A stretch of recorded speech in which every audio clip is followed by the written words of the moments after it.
Bueno, en un ratito nomás, Irina y Guido. Nacho Levi, buenas noches, bienvenido. Buenas noches. Gracias por estar acá. A ustedes. Referente de La Garganta Poderosa, por allá yendo una compañera también, fotógrafo de La Garganta, gracias por venir. Nacho, ¿qué significa Milei hoy en los barrios populares, y a diferencia de lo que significaba hace año y medio, 2 años?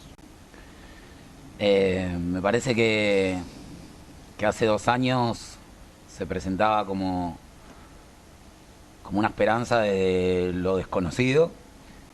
Creo que para los jóvenes, que fue el gran tema de discusión, ¿cómo puede ser que lo voten los jóvenes en los barrios populares? ¿No? Nosotros decíamos, explíquenos primero cómo puede ser que lo voten los jóvenes que fueron a la universidad y que ya saben lo que pasó con Martínez de Oz, que ya saben lo que pasó con Cavallo. Me parece que en ese momento, para pibes de 20 años que habían visto por macrismo una deuda a 100 años, por peronismo al albertismo, y lo lógico era que se esperanzaran con algo nuevo, aunque fuera el Pato Donald, y si era una persona que encima podía encarnar el enojo, bueno, me parece que había un fenómeno que se explicaba más allá de ser Milei, ricos, fachos, porque ese triángulo no explicaría por qué te votaban los jóvenes que no te votan, por qué te votaban los barrios que no te votan. Me parece que hubo una encarnación de ese enojo, una representación y una falacia que ya padecimos, que ya conocimos respecto al proyecto a futuro. Me parece que del lado de las demás opciones tenías parte de lo que buena parte de la sociedad, y no solo el barrio popular, interpretaba como el pasado, como un modelo fracasado, como una sobredosis de Estado que se terminó de consolidar en los argumentos y la hegemonía del discurso de la derecha, de la ultraderecha, y un proyecto de futuro. Me parece que para esos pibes un plan de lucha no era suficiente, porque esos pibes están en plan de lucha desde que nacieron, y tal vez querían una esperanza de ser felices, una posibilidad de pensar en qué momento salir. Si viene un tipo que te dice que te va a sacar de encima el pie del Estado, que es un dinosaurio, y vos vas a poder expandirte con todo tu potencial. Y bueno, entre eso y otras opciones que ya conocías, me parece que se impuso. Ahora con el devenir de los días, de las semanas, de los meses, vos podés mirar el canal de televisión que quiera, podés consumir Twitter, que decimos nosotros es el único lugar donde realmente han logrado erradicar la pobreza, porque ninguno de mis compañeros, mis compañeras de los barrios populares habita Twitter, milita Twitter, se informa por Twitter. Entonces vos podés consumir eso desde afuera, todavía tener una reserva de más o menos zafar, y creer que algo de lo que dice Caputo, de los números del INDEC, te muestren un panorama todavía auspicioso en algún sentido. No te puede pasar acá. Mirá, le voy a contar una infidencia que lo comentaba con el compañero portero, con mi compañera fotógrafa. Llegué temprano hoy, un rato antes, y dije, me voy a tomar un café. Ustedes, cuando llegan temprano, han ido a tomar un café por acá, por la zona. Nosotros estamos acá en California y Santa Elena, para que la gente no sepa. Casi no hay. No, casi no hay, no hay. Y no es que no hubo. No hay. Vos caminás por Avenida Iriarte, y hay un montón de persianas, pero todas están cerradas. La mayoría tienen carteles de venta o de alquiler. Ahí donde hace un par de años había una pizzería que te tomabas un cafecito, que laburaban 2 o 3 vecinos y consumían 2 o 3 vecinos. Hasta que llegabas a la esquina de California y Vieites, donde está el lugar más cercano a donde ahora te puedes tomar un café, a 10 cuadras de acá, en una esquina mitológica, donde está la parrilla, voy a hacer un chivo sin autorización porque lo vale, que es la parrilla La Familia, donde han ido a comer vecinos de Zabaleta, de la 21, a celebrar cumpleaños, a compartir en familia cuando se puede, porque es una parrilla de barrio, una parrilla accesible. Era lo único que estaba abierto, y me puse a contar las mesas que tenían armadas, con los platos, con los vasos. 30 mesas tenían armadas para 4 personas. Había una ocupada con un matrimonio y 2 chicos, y otra donde estaba yo tomándome un café. Quienes trabajaban ahí son vecinos de estos barrios, quienes consumían ahí son vecinos de estos barrios. Bueno, ahí están los 300.000 nuevos choferes de aplicaciones que hay en los últimos 3 meses. No hay manera de engañarse respecto de la realidad que viven los barrios populares. El propio INDEC dice que para no ser pobre necesitaste 1.400.000 pesos, y los sindicatos, que son un poco más creíbles que el INDEC, dicen que necesitabas 2.800.000 pesos. Bueno, el ingreso promedio de la familia de los barrios populares es 330.000 pesos. De la familia. ¿Cómo se explica? Y en esa gente que tenía una esperanza, el ingreso promedio que tenía alguna per cápita de cada uno de los que trabaja, sin contar, por supuesto, los que trabajan en el trabajo comunitario, que ahora si quieren hablamos de eso. Sí. Ahora, en esas personas que vos escuchabas una cuota de esperanza al comienzo del gobierno de Milei, o cuando lo votaron, ¿ahora qué escuchás? Bronca. Pero cualquiera, no lo escucho yo, lo escucha hasta el televidente de La Nación Más, y entrevistan a alguien en la estación de subte o en el colectivo que está esperando hace 1 hora y media, porque esa persona que va a laburar puede tener incluso una orientación ideológica más cercana a este gobierno y sin embargo también tiene un papá que no puede pagar los medicamentos, una compañera que se quedó sin trabajo, alguno de sus hijos, digo, si hablamos de los barrios populares, muchísimos compañeras y compañeros nuestros han perdido la escolaridad de sus hijos en estos 2 años. Y esto, tuvimos una charla, creo, en el programa de Gato Silvestre, hará un par de meses, donde dijimos algo que esta semana lo publica La Nación, no Página 12, La Nación lo publica. 42% de los pibes abandonaron la escuela. Nosotros eso no se puede leer como una decisión individual. Abandonaron la escuela para ayudar en sus casas a que haya algún ingreso más de algún tipo. Ahí donde la economía no está regulada, ahí donde sabemos que los accidentes de tránsito, y ya no hablando del AMBA, se dan porque de pueblo a pueblo la moto no lleva casco. Bueno, ahora esos son los que hacen los delivery, que a veces son menores. Y en paralelo a esa lógica del descarte, de la minimización absoluta de las posibilidades de construir un proyecto de vida, avanza una reducción del Estado que está totalmente subestimada respecto del impacto que tienen los barrios populares en la modificación de la ley de salud mental y todo lo que conlleva, el incumplimiento de la ley de discapacidad y todo lo que conlleva, y en particular el que para nosotros es el tema de los próximos 6 meses como mínimo, si somos capaces como sociedad de reaccionar, que es el avasallamiento al Registro Nacional de Barrios Populares. La idea de, a nombre de la inviolabilidad de la propiedad privada, cargarse la ley 27.453 de regulación dominial para la integración urbana, que es no solo el principal legado del Papa Francisco, sino, a nuestro criterio, y me atrevo a decir, el de los 2001ers, los que llegamos a la política después de los 90, asqueados de muchas de las construcciones que vimos en ese tiempo, a construir los movimientos sociales, a construir la organización colectiva, los espacios organizados del territorio. Al día de hoy vemos desmoronarse ese tejido como creo que ninguno de nosotros lo hubiera pensado. Y lo único que sostenía, así como hoy nos enorgullecemos de YPF y decimos, che, esta fue una política pública que la terminaron bancando distintos gobiernos, mal que mal, y te da orgullo ser argentino.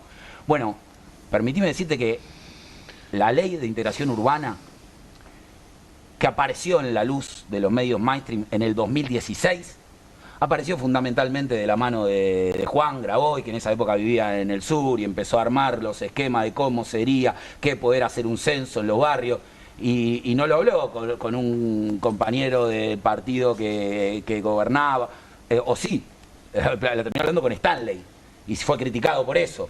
Pero en el macrismo se vota esa ley en 2016, o aparece. En el 2018 se vota con el apoyo de todas las fuerzas. En el 2020, Máximo Kirchner hace el impuesto a la grande fortuna para que exista el fondo que crearía la Secretaría de Integración Sociourbana. Y en el gobierno de Alberto Fernández, con la integración de Fernanda Miño, se le da entidad a esa ley que en el 2022 recibe algunas modificaciones, otra vez con el apoyo de todas las fuerzas.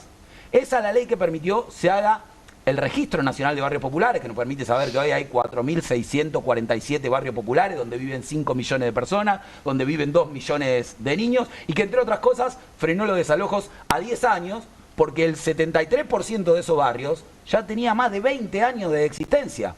Y los otros tenían garantizada una mínima supervivencia para poder ordenar lo que se supone que son derechos para la calidad de vida de cualquiera.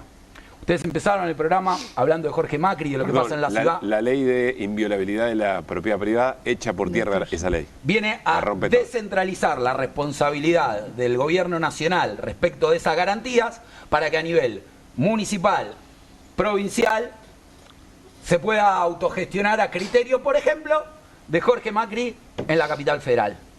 Y ahí viene el capítulo siniestro que estamos viendo, no solo en los desalojos que ustedes presentaban hace un rato, sino en particular, y digo estamos viendo porque nosotros lamentablemente lo vemos en las redes sociales de nuestros compañeros todos los días, pero en la televisión prácticamente no lo vemos.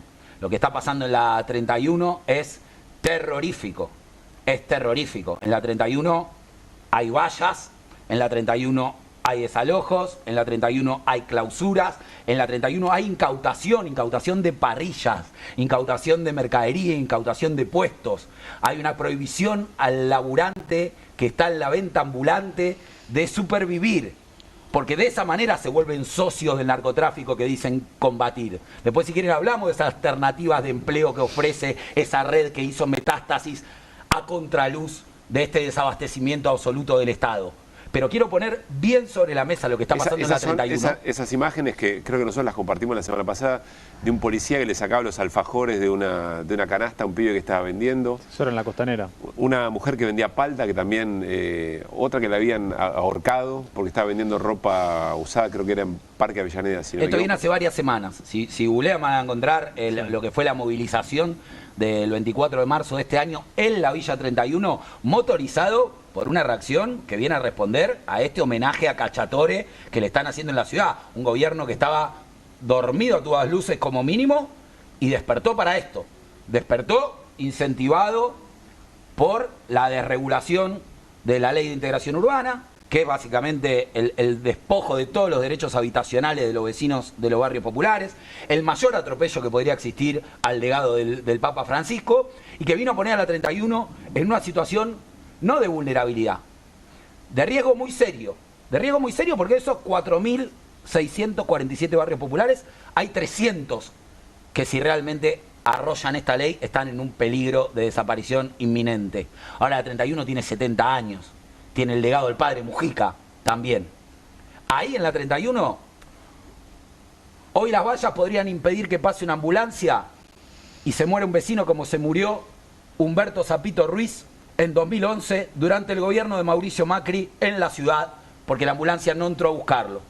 Pero además hay una inhibición del ingreso de materiales para refacciones en tu propia casa, por lo que un vecino podría morir como murió Gastón Arizpe Guamán en 2013 en la Villa Rodrigo Bueno, en el gobierno del PRO en la ciudad, cuando en la apelación a la jueza Liberatori para no urbanizar el barrio que después terminaron urbanizando por la lucha de los vecinos y golpeándose el pecho de lo orgullosos que estaban de haber urbanizado, Gastón, que tenía 13 años, el segundo día que fue a la escuela secundaria, volvió, quiso rescatar a su gatito del pozo ciego que no tenía tapa porque no se la pudieron poner, y se murió literalmente ahogado en la mierda. Hicimos la tapa de La Garganta con Daniel Osvaldo para visibilizar lo que había sucedido, y 3 días antes de publicarla nos llamaron de Boca Junior, que también conducían lo mismo que conducían el gobierno de la ciudad, para decir que no le permitían hablar sobre ese tema. Obviamente dimos la tapa con Daniel Osvaldo que ya habíamos dado, y en la contratapa aplicamos el llamado que nos había hecho el gobierno de la ciudad. Pero Gastón se murió y Zapito se murió. Y hoy en la Villa 31, aunque no lo veas en televisión,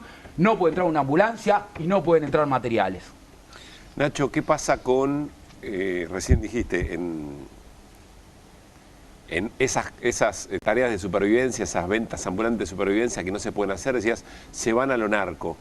Hace poco estuvo acá un referente de la UTEP, ahora no recuerdo su nombre, que nos contó que ahí donde aparece el endeudamiento dentro de los propios barrios, aparecen las estructuras narco para ofrecer algún tipo de contención o para ofrecer pagar. Incluso a personas ya más grandes, más adultas, ofrecen hacer laburo para repagar eventualmente las deudas. ¿Qué es lo que está pasando ahí entre que no te permiten laburar y eventualmente el endeudamiento que tienen las familias? Viene pasando en su peor expresión lo que viene pasando desde la pandemia.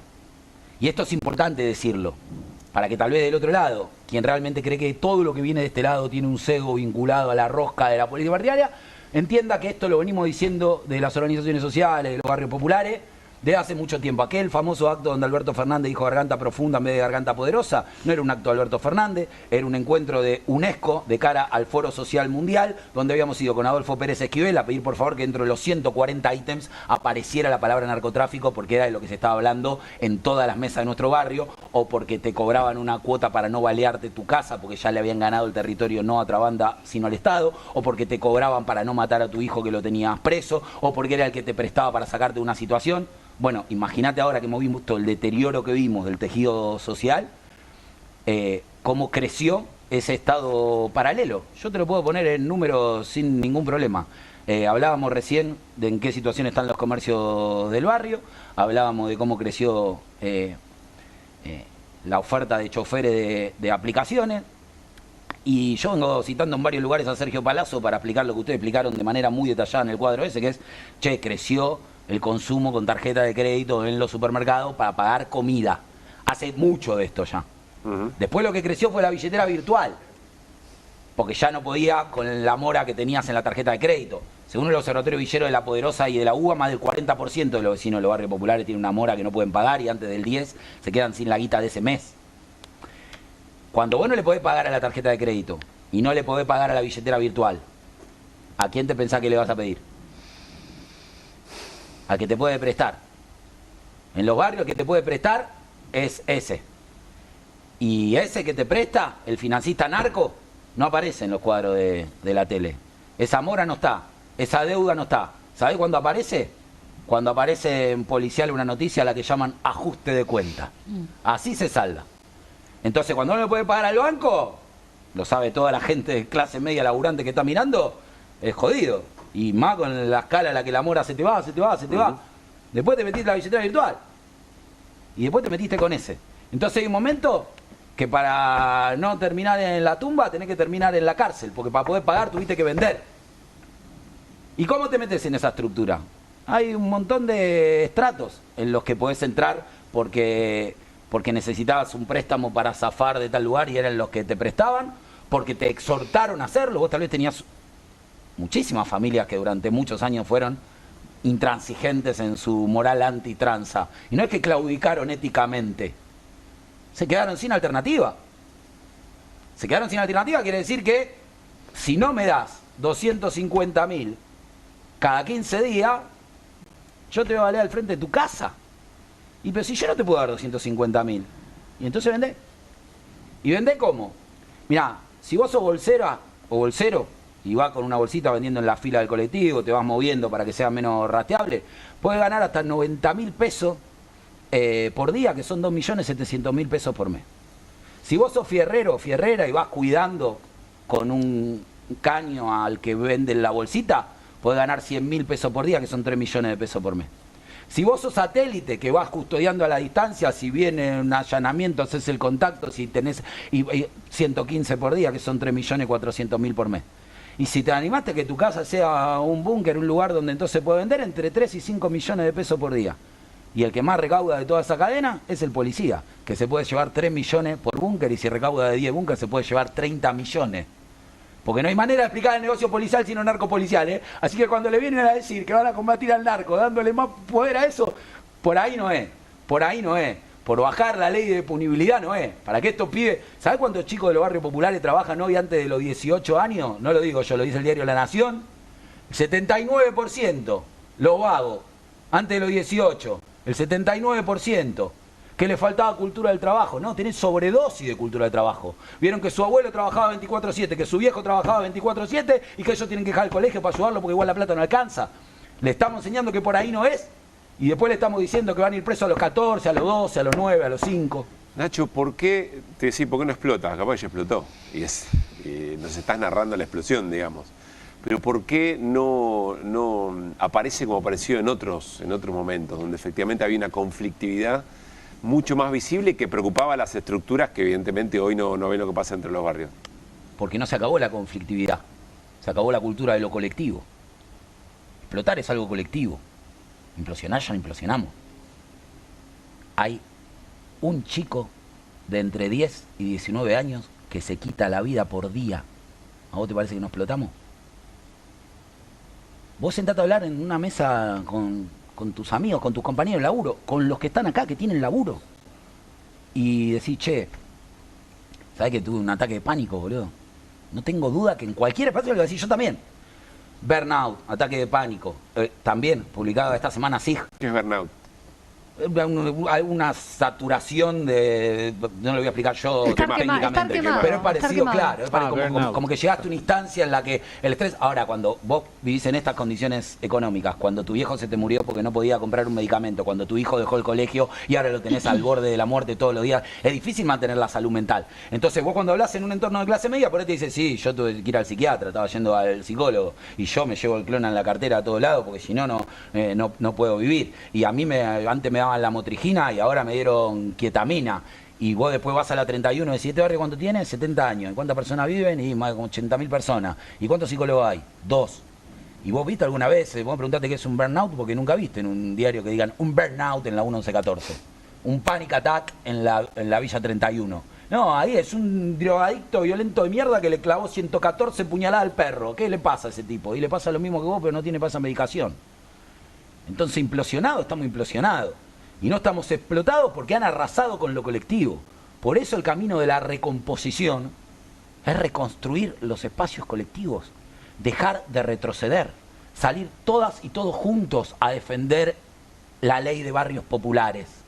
Porque gracias a esa ley tuvimos 1.200 obras, tuvimos 250.000 mujeres que pudieron avanzar en el programa Mi Pieza, que era hacer un cuartito donde los chicos pudieran estudiar sin que le caiga agua en la cabeza. Fue premiada Fernanda Miño, la única funcionaria que sigue viviendo en la Cava después de haber sido funcionaria, premiada por el BID, por la CIPEC, por la Universidad Católica. La demonizaron como hacen con los barrios populares, con las cocineras para decir que era una delincuente, y después cargarse la CISO y después cargarse la ley de registro de barrios populares. ¿Y quién cree que pierde? Esa ley, ¿sabés lo que contemplaba? Polideportivos. Polideportivos. Yo como mucho estuve tirado, mal, con problemas de salud mental, y me medicaron por un lado, y fui al psicólogo por el otro, y probé una cosa de meditación. Nada me resultó en términos personales una infidencia más significativo que la actividad física, que obligarme todos los días a hacer actividad física. Y ahora me aparecen por el algoritmo los profesionales del mundo, internacionales, expertos en nutrición, diciendo no hay ningún químico que equipare lo que eso genera. Si descansar, comer bien, no tomar alcohol, no fumar, te mejora un 20, un 30% la calidad de vida, hacer fuerza todos los días te da un 400%. Lula lo entendió desde el primer día. Vos no podés caminar 200 metros por la playa pública de Brasil sin tropezarte con una mancuerna. Las mismas que usa y pregona en sus redes sociales él a los 80 años. ¿Querés combatir al narcotráfico? No le des más plata a la policía. Poné un gimnasio en cada barrio.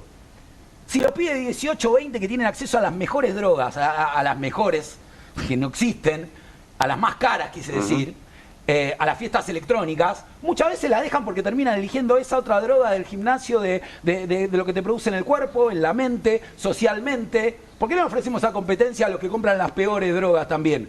A ver si no aceptan esa propuesta. Parece que invertir. ¿Qué significa en un presupuesto municipal, provincial, nacional, un gimnasio por barrio, puertas abiertas? No existe. No existe. Hay que empezar por ahí. Hay que empezar a darle una oportunidad, un camino, una salida a esos que les queremos decir, el narcotráfico no.